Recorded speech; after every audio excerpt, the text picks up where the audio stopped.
From Creamer Media in Johannesburg, this is the Real Economy Report, our top stories this week. We provide a progress report on the Soccer City construction. Some links in the Gauteng Freeway project will be completed for 2010, and Zimbabwe relies on mining to kickstart its economy.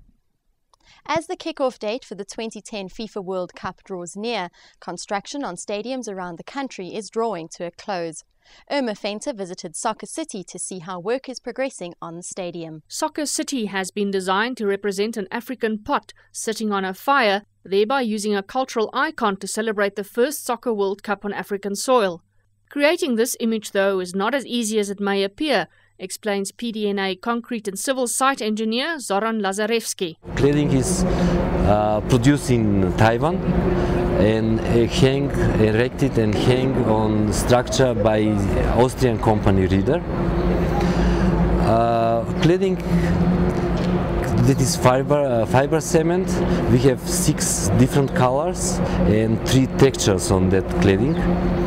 When you're watching from some distance, you will get a feeling that it's real pot. Each panel that is, we have 33,000 square meters cladding, 22,000 panels. But this is a really difficult job because each panel got only one place where you can hang it. If you miss that, you are in trouble. But companies with big experience, they work on some few airports and they got big experience, and we didn't find any problem with them. Soccer City will be completed well ahead of the June kickoff, says Lazarevsky, originally from Macedonia. Everything going smooth, it's no problem. For that reason, I think that we'll finish this stadium to the end of year, maybe to the end of January. The stadium will be ready. The 15 billion rand Gauteng Freeway Improvement Project will upgrade 185 kilometers of road network in the country's economic hub. Irma Venter has the story after the break.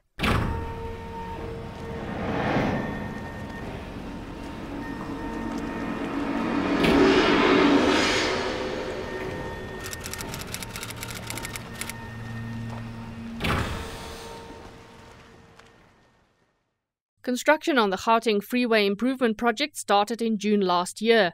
Today, on average, the project is around 33% complete, says South African National Roads Agency Limited project manager Alex van die Kerk.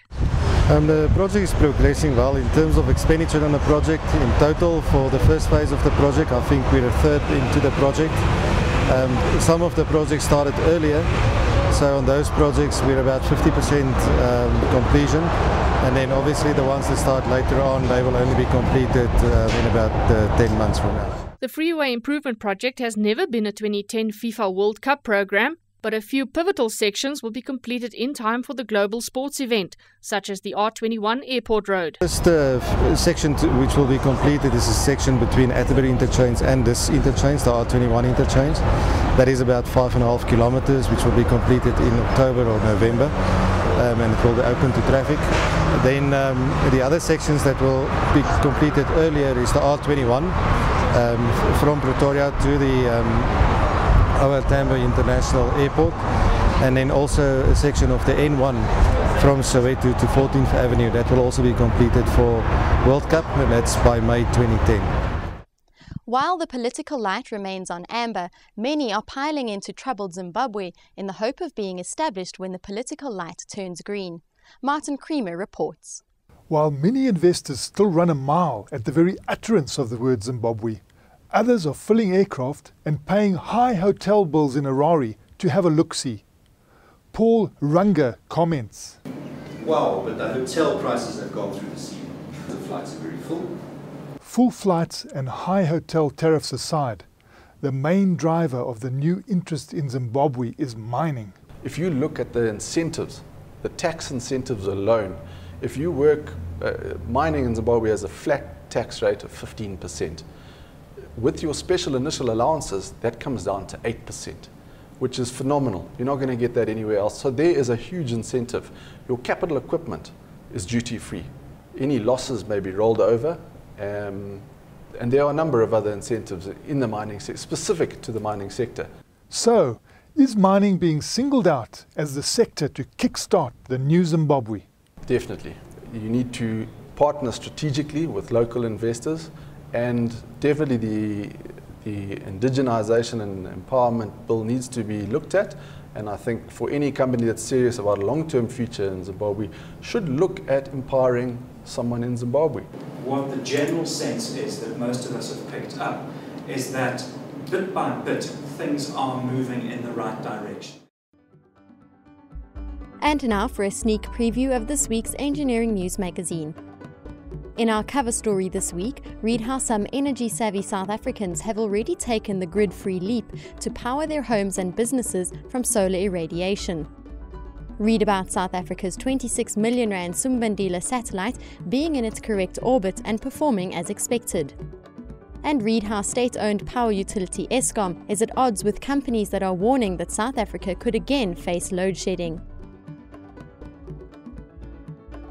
And in Mining Weekly this week, read our cover story in which mining giant BHP Billiton says that a copper supply shortage is looming with a 10 million tonne supply gap expected in 2020.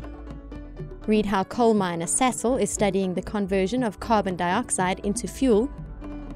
And JSE-listed gold junior Simmerin Jack says it will continue resolving the differences with its black economically empowered shareholder Vulisango. That's Creamer Media's Real Economy Report. Join us again next week for more news and insight into South Africa's real economy.